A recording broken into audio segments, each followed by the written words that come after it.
E aí, pessoal, começando mais um episódio do podcast Os Sócios, episódio de número 80. Estou aqui novamente com minha esposa, host do podcast, Malu Perini. Olá, pessoal, sejam bem-vindos. Se alguém me perguntar sobre tendências mundiais, eu vejo uma tendência maior de fragmentação. Por exemplo, sempre que eu vou escrever um texto sobre o futuro, boto lá uns anos à frente para falar do Bitcoin, por exemplo, que eu acredito que vai valer mais no futuro, e vamos entrar na parte da moeda, que eu acho que é um ponto que tem que ser discutido também. Sem dúvida. Eu escrevo assim, na Catalunha como um país independente. Porque eu vejo a Espanha rachando, eu vejo outros países rachando por conta de divisões internas históricas que podem vir a se acentuar agora. Apesar de que os escoceses eles escolheram permanecer unidos ali, né? William Wallace revirando no túmulo quando viu isso acontecer, mas foi a dinâmica. Só que quanto a essa questão da China, eles conseguiram, de uma outra forma, muito diferente da americana, uma estabilidade. Aquela pessoa que ela nasceu no final dos anos 40, ela só viu o Partido Comunista Chinês no poder. Só que nos Estados Unidos a gente vê a divisão muito claramente porque tem uma imprensa livre, o tempo todo noticiando o que está acontecendo, tanto que a opinião às vezes pode ser até de que o problema é maior do que realmente é, devido às notícias que saem. Na China, tudo fica escondido por debaixo dos panos. O Ray Dalio, ele é muito otimista com relação à China. Ele fala, não, eles vão ser a nova potência mundial. Também coloca algumas ressalvas, que ninguém sabe o que vai acontecer no futuro. Mas vocês enxergam, por exemplo, uma China daqui a 30 anos sem um partido comunista chinês? É lógico que é difícil, no poder que eu digo. É difícil a gente enxergar isso, porque se eu leio documentos da década de 80, raramente eu acho alguém falando que não, nos anos 90 vai acabar a União Soviética. Todo mundo projetava aquilo que existia para frente, inclusive alguns falavam até dela passando dos Estados Unidos. O que vocês acham? Que lá realmente eles estão com a base assegurada ou, devido a essa facilidade de botar 5 milhões de pessoas na rua, porque é muita gente, devido a problemas demográficos, uma vez você citou, Oliver, que na China você tem uma população de homens de 30 anos muito maior do que de mulheres por conta da política casar. do filho único, não vão Isso. casar, e é o cara que faz protesto. É o homem de 30 anos solteiro.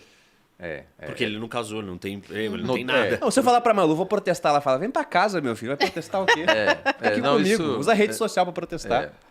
Para quem não acompanhou, né, A gente o fez um aborto, podcast a política sobre do filho China. único, junto com a possibilidade do aborto seletivo, né, fez com que os chineses, cientes de que não tem nenhum sistema de pensão, né, que garante a segurança financeira deles, produziu uma preferência grande por filhos homens que, no contexto da tradição chinesa, acabam cuidando dos pais, né? Porque eles se casam, aí a esposa vem morar perto dos pais do homem. E aí, numa situação dessa, ter só uma filha pode ser uma catástrofe financeira na velhice, porque a filha Você acaba perde morando... a sua garantia e acaba a filha vai morando- embora. Exato. E aí a ciência social demonstra que quem produz instabilidade política, quem toma as ruas, quem joga pedra contra policial, etc., são homens, não só homens, mas homens solteiros, jovens sem filhos. Ou seja, a disposição em assumir riscos reais, né, a partir do momento em que o homem tem filho, cai muito, porque tem que...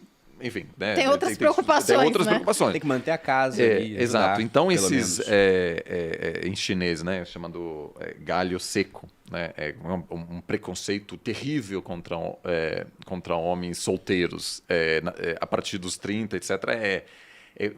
O Partido Comunista enxerga essas pessoas como problemáticas, porque aquela pessoa pode...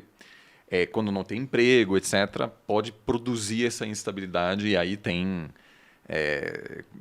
enfim, uma indústria que, visto de fora, é até engraçada, né? Grandes empresas que você pode organizar um casamento tudo fake, porque para evitar que seus pais passem vergonha na lei deles por serem os pais de um galho seco, né? Que acabou indo para a cidade, não casou, etc., Então a família toda gasta todo esse dinheiro para montar uma super festa com uma mulher que supostamente vai se casar com um filho, etc. Mas são todos atores. Que isso? Que loucura.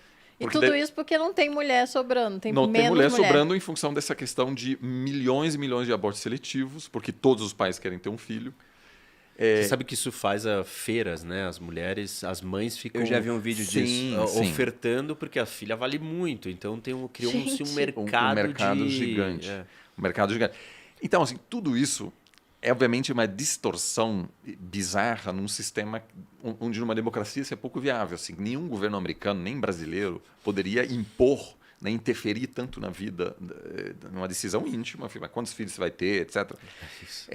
Então, assim, isso é um super problema. E aí vem outra questão que eu não sou tão otimista em relação ao futuro dos Estados Unidos como o Reni, mas, assim, os Estados Unidos, apesar de tudo, atrai pessoas que estão a fim de ralar.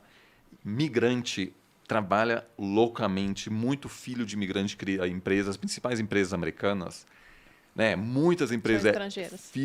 O migrante, o filho de imigrante. Por quê? Porque essa galera não tem nada, não tem, não é funcionário público, precisa assumir riscos. Muitos fracassam, mas muitos também dão muito certo. Né? A gente falou da corrida espacial, o Elon Musk é sul-africano, mas a empresa dele construiu nos Estados Unidos. Várias empresas, né? Muito mais de uma. Da Apple, enfim, que é filho de Sirius, né? Enfim, tem essa. Então, os Estados Unidos sempre, apesar dos seus problemas, eu acho que sempre acaba mantendo um certo dinamismo de inovação, etc., que é difícil aplicar na China.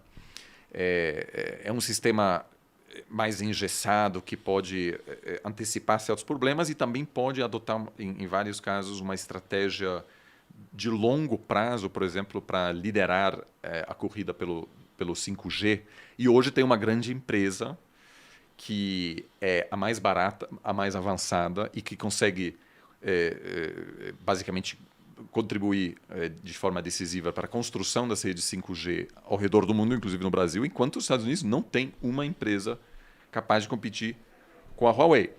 Por quê? Porque naquele momento teve um planejamento estratégico. A China, 20 anos atrás, disse: a única forma da gente superar os Estados Unidos é a gente fazer pulos tecnológicos maiores do que os Estados Unidos. A gente não vai conseguir vencer uma guerra construindo porta-aviões. Né? Lançaram um agora. Mas para você manusear um porta-aviões demora 10, 15 anos. Os Estados Unidos têm 11 ou mais. Então, há uma percepção de que, dessa forma convencional, não tem como desafiar os Estados Unidos. Mas tem como desafiar investindo pesadamente na área de inteligência artificial. E nessa área, eu acho que a China está à frente. Em parte porque uma Uber da China pode utilizar dados pessoais das pessoas sem se preocupar com todas as, vamos dizer, amarras que um sistema democrático produz, né? Por que não tem trem de alta velocidade entre São Francisco e Los Angeles? Porque há o que é um termo até controverso, o que o Francis Fukuyama chama de excesso de democracia, porque qualquer pessoa que vive naquele espaço onde vai passar o trem pode processar o estado da Califórnia e dizer: não, aqui não vai passar. Na China, enfim, você mora lá onde vai, seus direitos pessoais serão violados naquele momento, porque tem um projeto. Agora, eu não acho que nenhum nem outro vamos dizer, a proposta certa. Tem democracias que conseguiram construir trens de alta velocidade, como a Coreia do Sul, como a França, como o Japão. Mas tem algumas áreas onde eu acho que os Estados Unidos não estão mais à frente. E isso me parece que ao médio prazo vai dar algumas vantagens decisivas à China.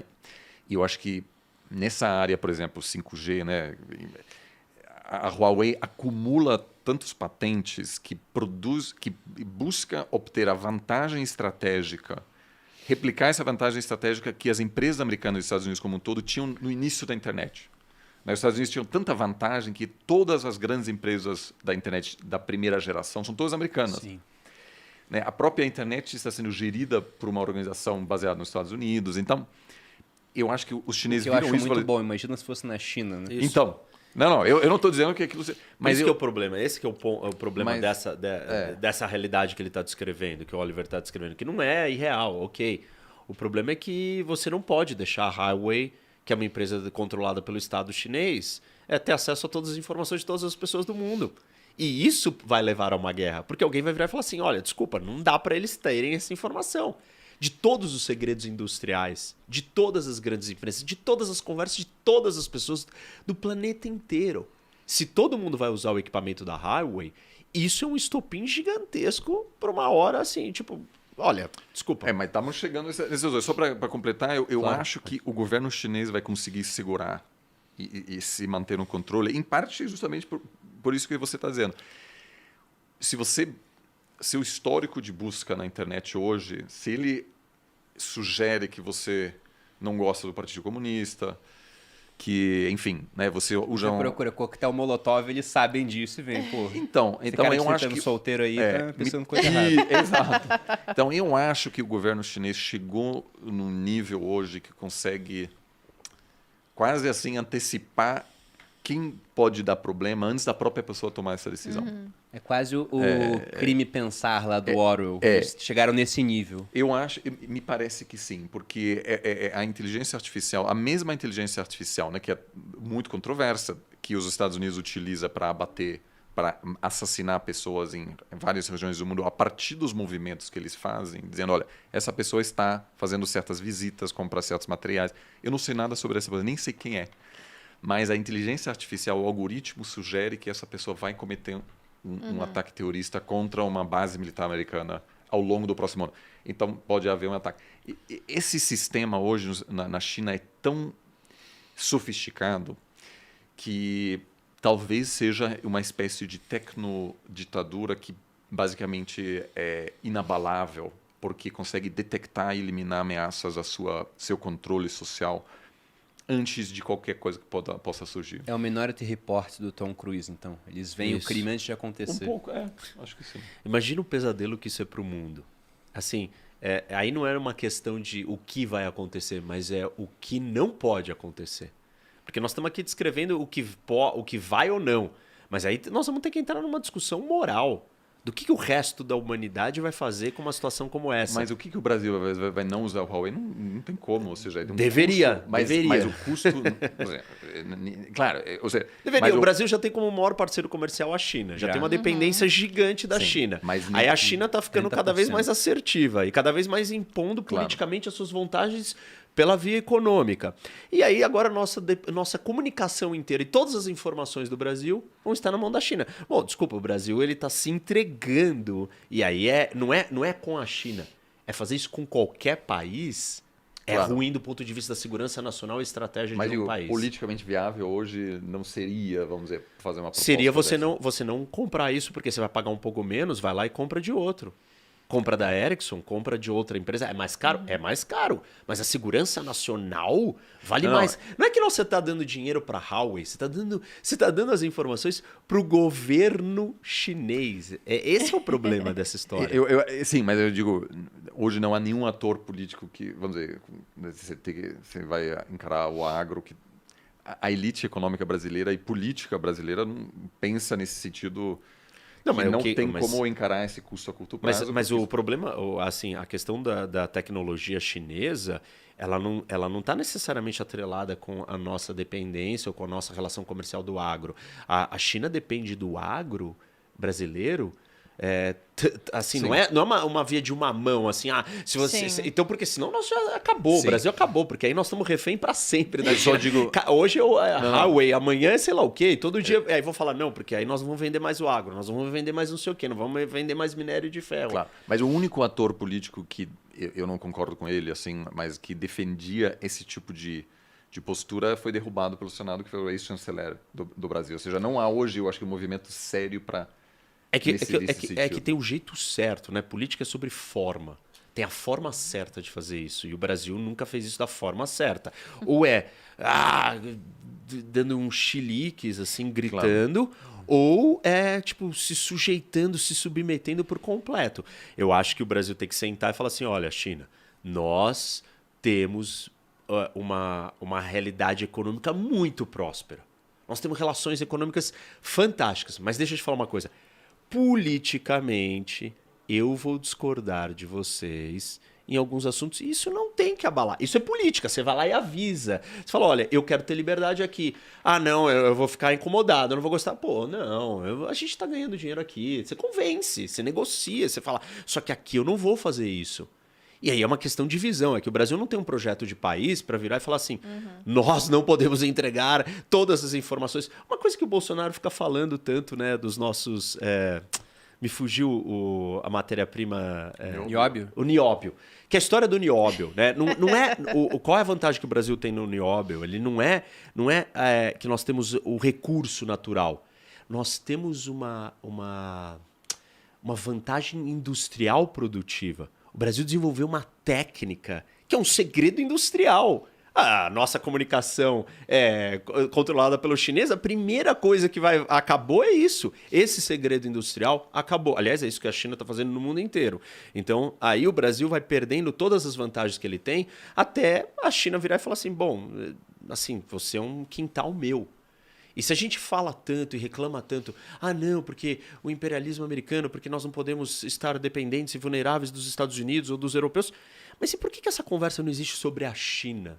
Porque entendeu? é o imperialismo do bem, Rô. Opa! O Oliver acabou de me descrever um negócio aqui. Mas eu também acho que a distância... E de novo, eu vejo que nesse caso é um dos poucos consensos políticos no Brasil. Vamos dizer, o único ponto de consenso entre o Lula e Bolsonaro, por exemplo, é, de certa forma, a discordância daquilo que você descreve de dizer nesse quesito temos lado. Porque a postura brasileira, no fundo, não vamos interferir em uma decisão puramente econômica, sim. A Huawei é mais barata e vai ficar por isso. Né? Então, o que você descreve são, de certa forma, considerações de longo prazo. Isso. E aí estratégicas. De certa forma... a sobrevivência da nação. Mas isso é difícil, né? Não, claro que é difícil. Mas que se a gente não fala disso, a gente não alerta, claro. A gente nunca dá esse passo. O Brasil nunca sai dessa situação. Mas tem, em função da distância, me parece, de certo ponto, natural, né? Você está dizendo, imperialismo, que a preocupação, em função também do histórico, obviamente, que a preocupação com a influência americana esteja mais enraizada, obviamente. Né?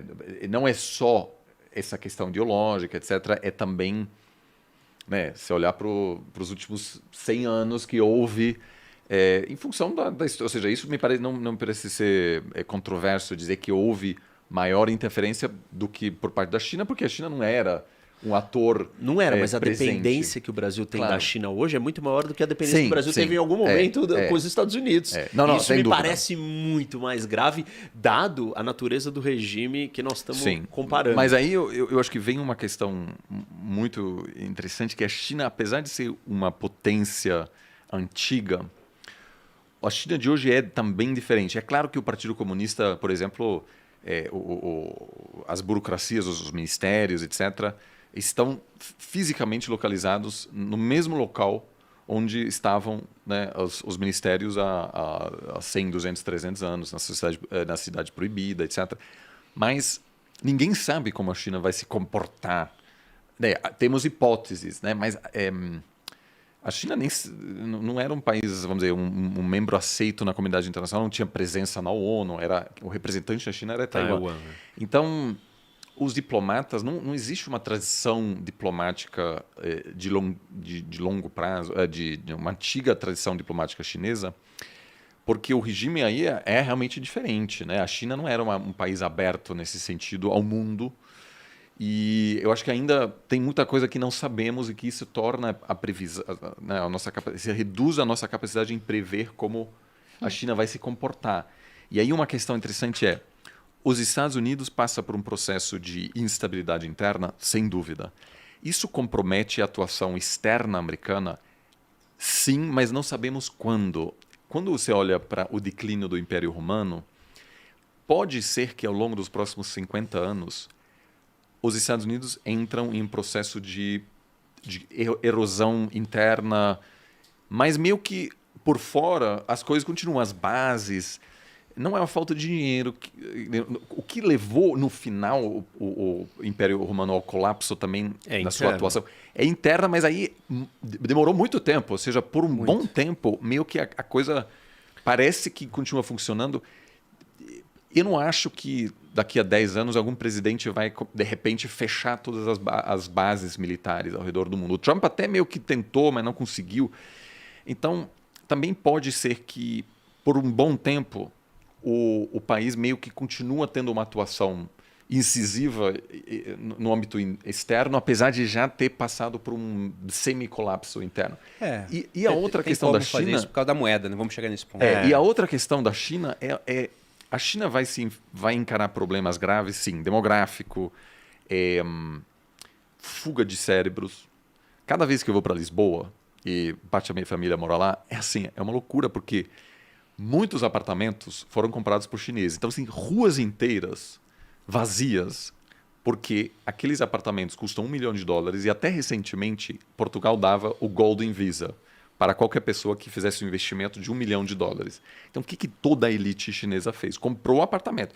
Isso não é um bom sinal para um país. Quando todo mundo com grana quer ir embora. Pensa no plano B. Eles não estão lá. Então, eu tenho amigos que vivem nesses apartamentos que dizem que é uma loucura, porque você vive nesse prédio vazio, porque o seu apartamento, você está lá, o resto é dos chineses que nunca aparecem. Eles têm um plano B. É o plano B deles. Então, assim, isso não acontece nos Estados Unidos. Tem alguns, né, que compram terreno. Acho que o Elon Musk até tem cidadania neozelandesa, comprou um terreno lá. Mas isso é o típico, a elite típica americana não pensa em sair do país. Né? Tem esse papo, vou para Canadá se o Trump for reeleito. Mas não é real, assim. O cara compra uma fazenda lá, que nem o Bill Gates, que virou proprietário de terras. Mas assim, então aí, pode haver instabilidade chinesa? Pode. Mas nós não sabemos se uma crise econômica interna produz uma atuação chinesa mais ou menos assertiva externamente, porque muitos países começam a iniciar brigas externas justamente quando a situação interna fica mais complicada. Né? Então, isso é comum. Então, pode também ser que um lento, vamos dizer, uma instabilidade interna, um enfraquecimento do sistema político chinês acabe com que a China se torne um ator mais confiante lá fora para tirar a atenção pública dos problemas internos. Sim, isso já aconteceu várias vezes já, né? Começar um conflito é bom para unir o povo contra um outro inimigo. Mas sobre essa questão da Huawei, eu acho que aqui no Brasil vai ser muito difícil a gente ter infraestrutura de outra empresa, até pensando em como funciona a cabeça das pessoas. A gente nunca agradece alguém por nos livrar de uma catástrofe que não aconteceu. Exato. O Nassim Taleb, ele tem uma ideia muito boa. Não ganha. Ele tem uma ideia muito boa que ele coloca na lógica do cisne negro. Ele fala, imagine que no dia 10 de setembro de 2001, um político americano dotado de uma grande visão e também, porque era um cara, ele estava preocupado com tudo, ele consegue aprovar uma lei que fala, olha, nenhum avião decola hoje. E aí, no dia 11, nada acontece. Ninguém ergueu uma estátua para esse cara, porque nem sabiam o que ia acontecer o 11 de setembro. O que ia acontecer é que o pessoal ia atacar esse cara. Os liberais, por exemplo, eu incluso, ia falar um absurdo o Estado ter esse tipo de poder, porque ninguém sabia que ia ter o atentado. Sim. Então, isso não aconteceu. Teve o atentado, a gente toma providências depois. Então, pensando na questão do sigilo de informação, quando a gente apresenta isso para a população e fala, você tem uma opção mais cara, onde não vão pegar seus dados, ou a opção mais barata, onde os seus dados vão ser pegos pela empresa. A gente já sabe o que ganha. É a rede social gratuita, onde você é o produto, os seus dados são da empresa. Mas sabe qual é o problema desse raciocínio? É que, por exemplo, ele joga no lixo esse livro do Dálio. Porque o Dálio está construindo toda a teoria dele baseada no passado. E você saber que você entregar o seu ativo valioso para um outro país muito mais imperialista, com um sistema como o chinês, você não precisa olhar para o presente para imaginar se vai acontecer no futuro. É só você olhar para o passado. Certamente vai acontecer. Mas o ponto é, imaginando o grosso da população, né?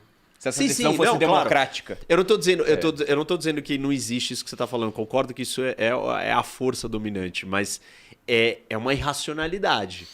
Porque se no minuto 2, no minuto 1 a gente está achando isso, e no minuto 2 a gente está olhando para uma análise do Rei Dálio que olha só para o passado e fala, olha, no passado aconteceu isso, então vai acontecer de novo. Mas não sei se, assim, podemos discordar. É que tem, obviamente, aí alguém que pode dizer, primeiro, todos os dados dos brasileiros já vazaram, né? O que explica porque o Brasil se tornou um inferno dos golpes. Por quê? Porque alguém consegue te ligar. Então, mas se é um inferno, você tá entendendo? A gente só tem que dar nome ao que está acontecendo.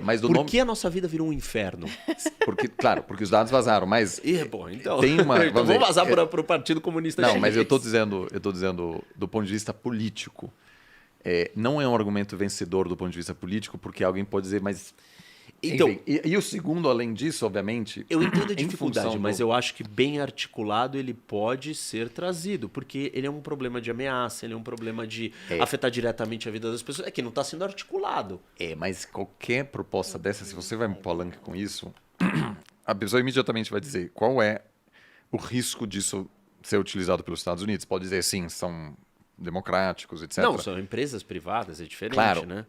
Mas, digo, aí você tem o escândalo da NSA, etc. Ou seja, do ponto de vista político, eu acho que é uma proposta difícil de fazer por alguém que é muito dependente também do clima político que existe no país. Assim, eu acho que você está trazendo vários pontos. Eu só Enfim. acho que nós estamos caminhando para Sim. para pular no Claro. penhasco que nem Não. bobos, mas... O futuro vai mostrar pra gente, mas eu acho que no final vai ser uma péssima decisão, que é essa questão de usar a tecnologia chinesa, mas é o que vai acontecer.